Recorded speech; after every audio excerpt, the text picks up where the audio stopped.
सन 2019 ते 2021 या वर्षाच्या कालावधीत कोल्हापूर जिल्ह्यास कोरोना संकटासह आसमानी पूर स्थितीच्या संकटाचा सामना करावा लागला। कोल्हापूर जिल्ह्यासह आसपासच्या जिल्ह्यातून आणि सीमा भागातून गोरगरीब रुग्ण उपचारासाठी CPR रुग्णालयात दाखल होतात। दिवसेंदिवस वाढत जाणाऱ्या रुग्णसेवेवर कोणताही विपरीत परिणाम होऊ नये याची प्रशासनाने योग्य खबरदारी घेणे आवश्यक आहे। प्रशासकीय कामकाजात येणाऱ्या अडचणी दूर करण्यासाठी आवश्यक असणारे रिक्त पदे, वाढीव निधी, यंत्रसामुग्री यांचे अहवाल तात्काळ सादर करावेत अशा सूचना राज्य नियोजन मंडळाचे कार्यकारी अध्यक्ष आमदार राजेश क्षीरसागर यांनी अधिष्ठाता डॉक्टर सदानंद भिसे यांना देत याबाबत येत्या अधिवेशनात लक्षवेधी प्रश्न उपस्थित करून यावर कायमस्वरूपी तोडगा काढणार असल्याचं आज राज्य नियोजन मंडळाचे कार्यकारी अध्यक्ष आमदार राजेश क्षीरसागर यांनी CPR रुग्णालय आणि शासकीय वैद्यकीय महाविद्यालयात सुरू असणाऱ्या रुग्णसेवेचा आढावा बैठक घेत रुग्णसेवेची आणि विकास कामांची पाहणी केली। यावेळी बोलताना आमदार राजेश क्षीरसागर म्हणाले, छत्रपती प्रमिलाराजे रुग्णालय ज्याला आपण थोरला दवाखाना म्हणतो, कोल्हापूर जिल्हा, ग्रामीण भाग, आसपासचे जिल्हे या जिल्ह्यातील रुग्णांसाठी या ठिकाणी चांगल्या पद्धतीने उपचार होत असतात।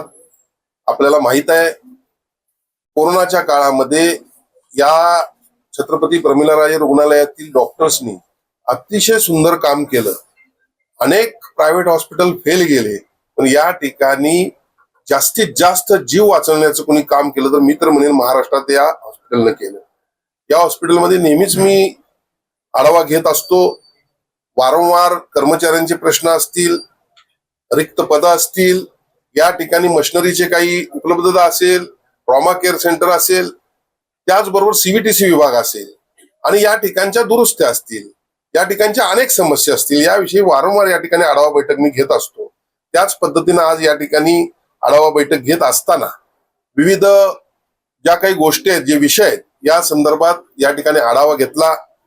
खऱ्या अर्थानं रिक्त पदं असतील, अनेक जे काही इतर विषय आहेत, या संदर्भात सन्माननीय डीन यांना मी अहवाल सादर करण्यास सांगितलेला आहे।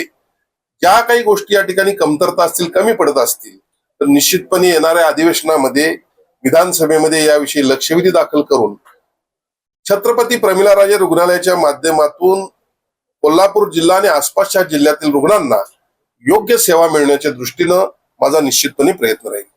यामध्ये प्रामुख्यानं आपल्याला आपण जर बघितलं असाल तर कर्मचाऱ्यांचे प्रश्न आहेतच।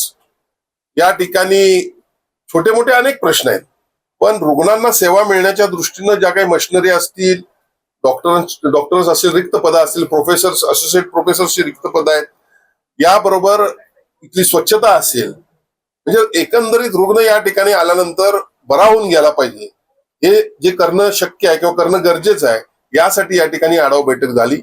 आणि निश्चितपणे आत्ताचं कामकाज देखील समाधानकारक आहेच, पण ज्या काही त्रुटी यामध्ये आहेत, मग आता नवीन या ठिकाणी बांधकामं सुरू आहेत, रस्ते सुरू आहेत, या ठिकाणी इन्फ्रास्ट्रक्चर डेव्हलपमेंट सुरू आहे, या सगळ्या गोष्टीचा आढावा मी या ठिकाणी घेतला। त्याचा अहवाल देण्यासाठी मी सन्माननीय डीनना सांगितलेला आहे।